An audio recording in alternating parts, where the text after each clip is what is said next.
Naglikha ng pangamba kay Diyosa ang nakitang galit na mukha ni Doc Carlos.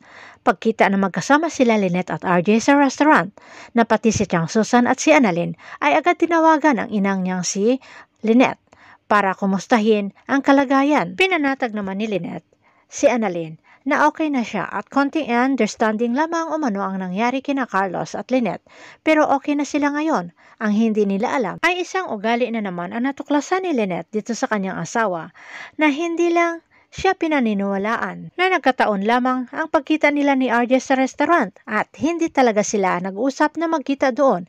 At ang worst ay ang paghagis ni Carlos ng baso na kanyang pinag-inuman ng alak sa dingding at tinamaan si Lynette ng basag na piraso, kaya nagkasugat ito si Lynette. At sa pagbisita nila Chang Susan at Diyosa sa bahay nila ni Carlos, ay isa na namang kasinungalingan ang pinalabas ni Lynette na okay na sila ni Carlos. Pero napaaray si Lynette nang hinawakan siya ni Diyosa sa braso na may sugat na tinatago. Mabubunyag na kaya ang totoong ugali ni Carlos sa pamilya ni Lynette? Abangan na lang natin ang susunod na episode dito sa Abot Kamay na Pangarap.